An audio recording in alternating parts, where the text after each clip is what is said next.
Qui sont les anges? Et quelles sont leurs spécificités?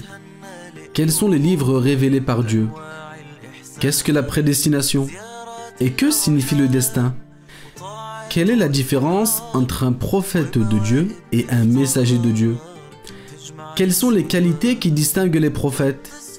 Et qu'est-ce qui leur est obligatoire ou impossible? Autant de questions indispensables auxquelles nous allons répondre dans cet épisode de la quête du savoir.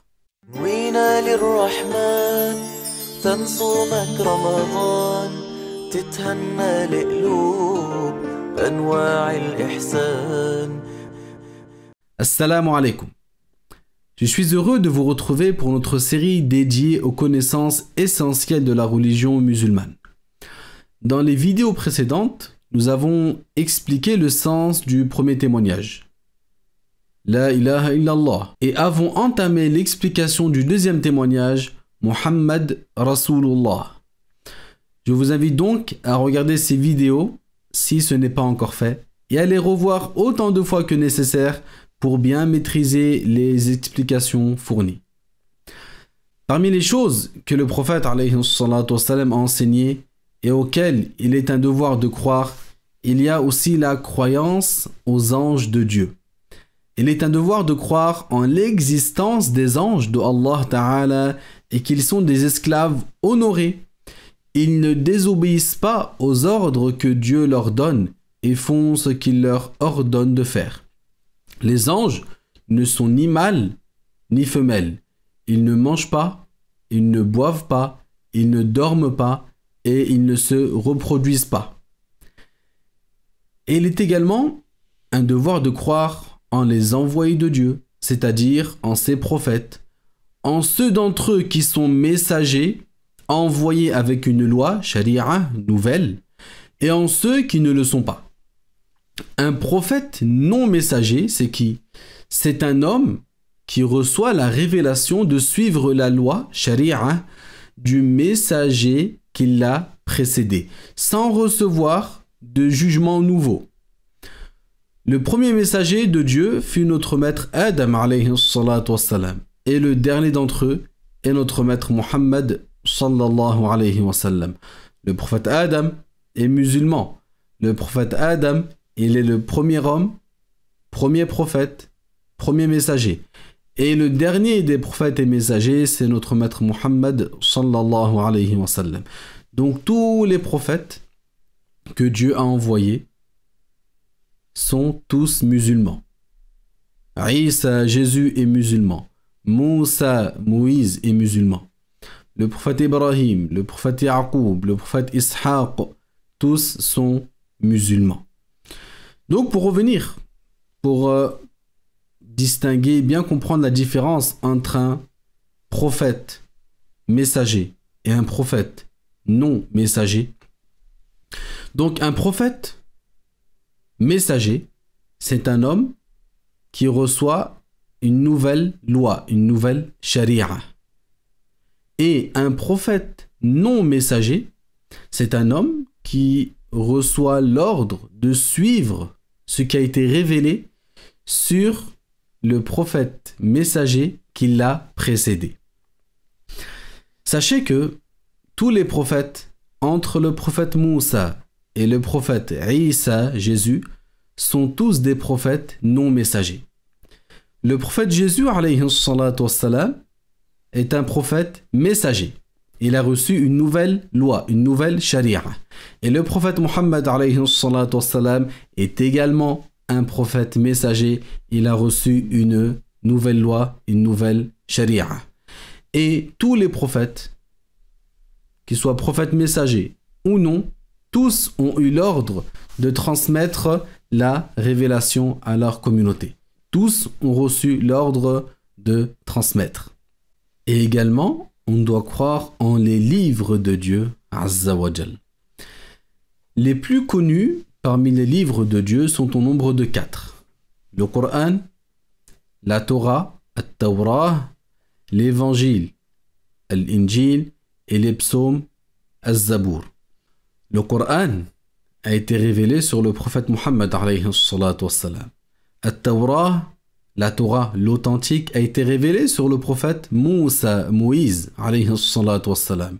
Al-Injil, l'évangile, a été révélé sur le prophète Jésus, alayhi salatu wassalam. Et Az-Zabour, les psaumes, a été révélé sur le prophète Daoud, alayhi salatu wassalam. Et bien sûr, quand on parle de l'Injil, quand on parle de At-Tawrah, quand on parle de Az-Zabour, de la Torah, l'évangile, les psaumes, on parle des livres authentiques qui ont été révélés sur ces prophètes qu'on a cités. Et le dernier des livres qui a été révélé, c'est Al-Qur'an Al-Karim. Et si on veut citer l'ordre chronologique des livres qui ont été révélés, alors le premier, c'est At-Tawrah sur le prophète Moussa, alayhi salatu wassalam. Le deuxième, c'est Az-Zabour, les psaumes, sur le prophète Daoud. Ensuite, Al-Injil, l'évangile authentique a été révélé sur Isa, alayhi salatu wassalam. Et le dernier des livres, révélé sur le dernier prophète et messager, le Coran Al-Karim. Également, il est un devoir de croire en la prédestination, Al-Qadar, et que le bien et le mal sont prédestinés par Dieu Azza wa Jal. Et ici, vraiment, j'attire votre attention. Allah Ta'ala est le créateur de toutes choses. On l'a cité dans les vidéos précédentes, que Allah Ta'ala dit dans le Coran, Qulillahu khaliqu kulli shay. Dit, Dieu est le créateur de toutes choses. Tout ce qui est entré en existence, c'est Allah Azza wa Jal qui l'a créé. Donc, toutes les substances et tous les actes, c'est Allah Ta'ala qui les a créés. Et si quelqu'un vous demande, quelle est la preuve du Coran que Allah Ta'ala est le créateur du bien comme du mal? Alors, citez-lui ce qui est parvenu dans Surat Al-Falaq. Allah Ta'ala dit, قل أعوذ برب الفلق من شر ما خلق, qui signifie dis, je demande au Seigneur de l'aube de me protéger contre le mal des choses qu'il a créées. Allah Ta'ala nous demande de rechercher par lui la protection et la préservation contre le mal que lui a créé. Et là, une chose importante à bien comprendre. Oui, on dit que Allah Ta'ala, il est le créateur du bien, et on dit que Allah Ta'ala, il est le créateur du mal. Mais la différence, c'est quoi? C'est que le bien, Allah Ta'ala l'ordonne et il l'agrée. Mais quant au mal, Allah ne l'ordonne pas et ne l'agrée pas. Mais le bien comme le mal sont prédestinés par Allah. Le bien comme le mal sont créés par Allah Azza wa Jal. Ce point-là est vraiment un point fondamental dans la croyance musulmane. Allah Ta'ala, il est le créateur de toutes choses. Tout ce qui advient dans ce bas monde, tout ce qui se passe dans ce bas monde, c'est par la création de Allah Azza wa Jal. Donc, il est un devoir d'avoir la croyance que tout ce qui arrive a lieu par la prédestination de Allah Azza wa Jal. Il est aussi un devoir de se satisfaire de sa prédestination sans se révolter contre Dieu quant à sa prédestination du bien comme du mal, du doux comme de l'amer. Par conséquent, les choses prédestinées, qu'elles soient du bien comme du mal, ont lieu par la prédestination de Allah, par sa création et sa volonté. Ce qui est bien parmi les choses prédestinées, nous l'aimons, et ce qui est mal parmi les choses prédestinées, nous le détestons. Donc, pour terminer sur ce point-là, sur la prédestination, il faut savoir que Allah Ta'ala est le créateur de toutes choses. Le mal est une créature, le bien est une créature. Allah nous informe qu'il est le créateur de toutes choses. Donc, il n'est pas permis de croire que l'esclave crée le mal. Pourquoi ? Parce que celui qui prétend cela, il prétend alors qu'une chose entrée en existence a été créée par autre que Dieu. Et ceci contredit la base du premier témoignage qui est La ilaha illallah, il n'est de Dieu que Dieu. Et la foi en le message du prophète alayhi salatu wassalam comporte également la croyance qu'il est le dernier des prophètes. Il n'y aura donc pas de prophète après lui, ni aucune abrogation de sa loi sharia. Et que Muhammad alayhi salatu wassalam, il est le maître de tous les fils de Adam, le meilleur être créé par Dieu et le plus élevé par le rang et par le degré selon le jugement de Allah Azza wa Jal. Sachez que les prophètes sont des hommes élus par Dieu. Allah les a élus pour devenir ses ambassadeurs. Il leur a donc attribué des caractéristiques louables et les a préservés de certaines caractéristiques blâmables. Et ce, dès leur naissance jusqu'à leur mort. Et le point que nous allons aborder maintenant concerne donc ce qui est obligatoire au sujet des prophètes et ce qui est impossible à leur sujet. C'est une obligation de croire que chacun des prophètes de Dieu est obligatoirement caractérisé par la véracité. Il est donc impossible qu'il mente, car le mensonge est un défaut incompatible avec le statut de prophète. Aucun prophète a commis le mensonge, que ce soit avant l'avènement de la prophétie, tout comme après. Également, il y a l'honnêteté. Il leur est donc impossible au prophète de trahir. Ainsi, ils ne trompent pas les gens s'ils viennent leur demander conseil et ils ne prennent pas leurs biens injustement.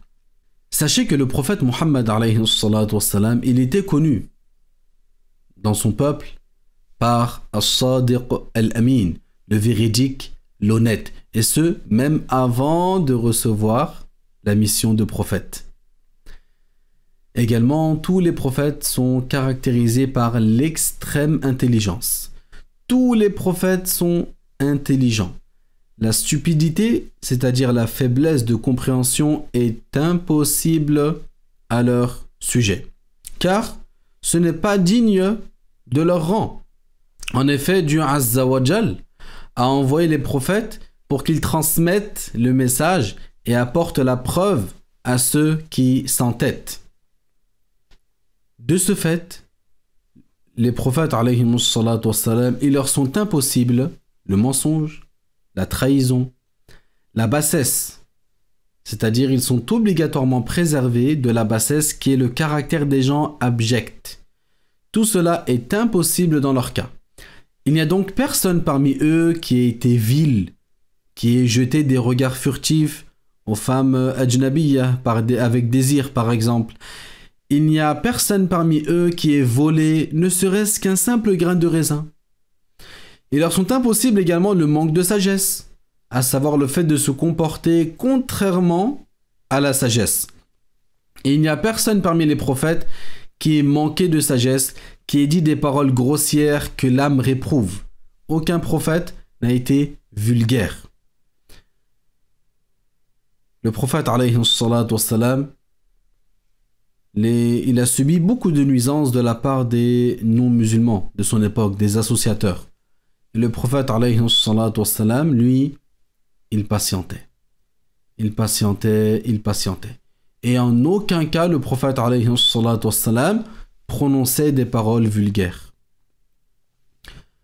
Une fois, des compagnons sont venus au prophète alayhi salatu wassalam. Et ils ont dit, ô messager de Dieu,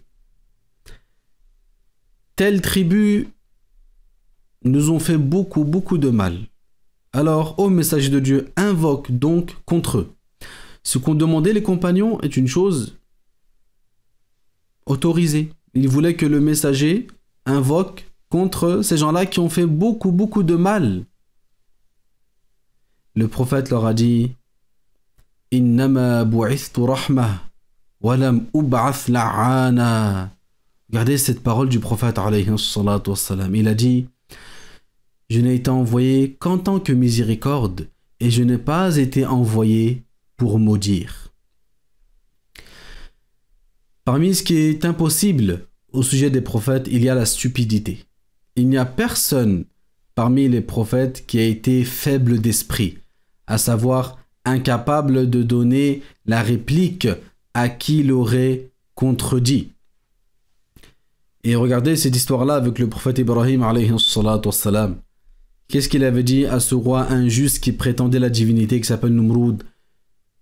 Il lui avait dit, le prophète Ibrahim lui a dit dans le sens que mon Seigneur, c'est lui qui fait venir le soleil de l'Est et qui l'a fait coucher à l'Ouest. Alors si tu prétends toi la divinité, fais-la venir de l'Ouest.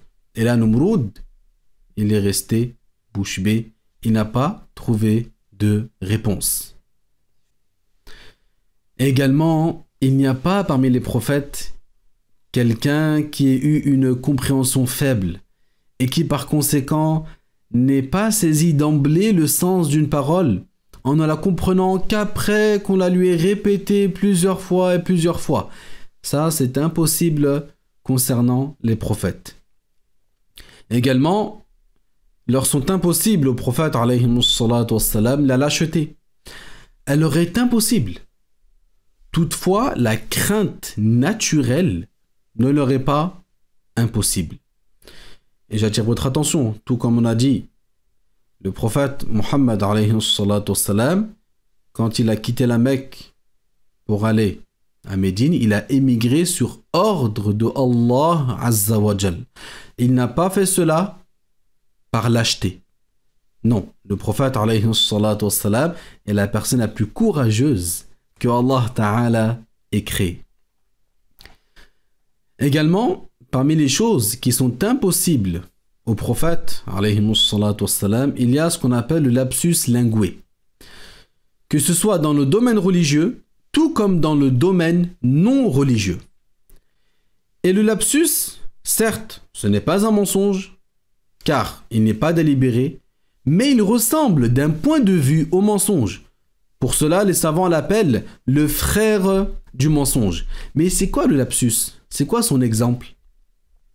Quelqu'un voulait dire une parole et prononce une autre parole. Ceci est un lapsus. Par exemple, quelqu'un qui a plusieurs enfants veut en appeler un parmi eux et se trompe de prénom.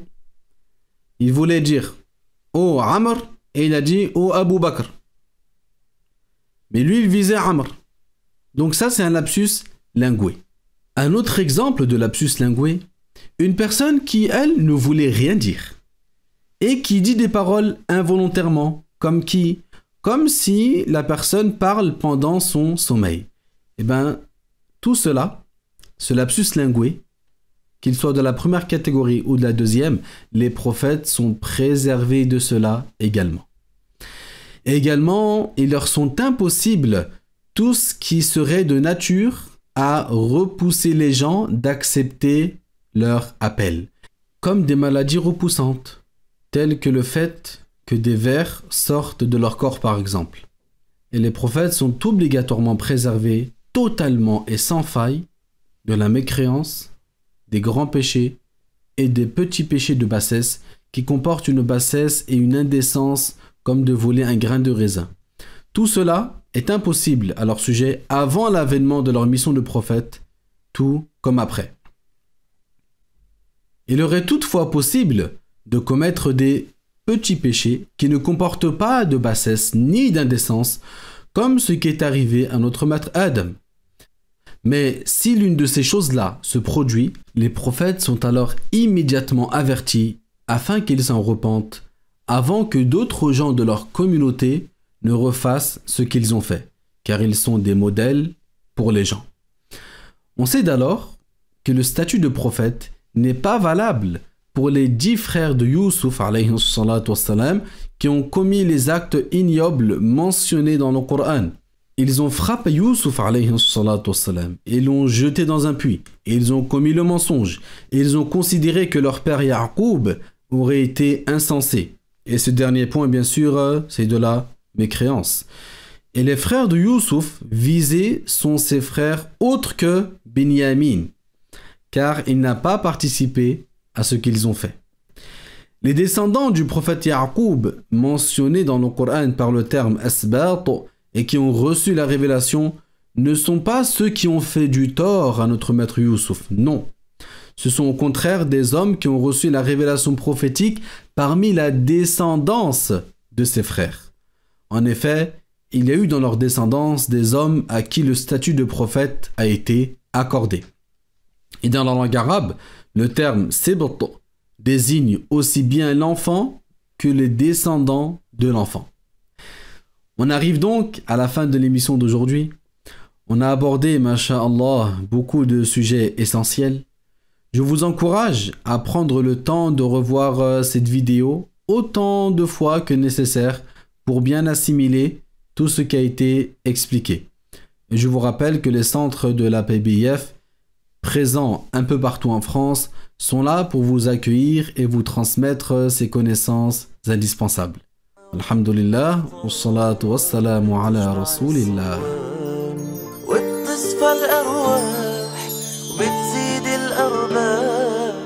وبنادي المكروب هم كله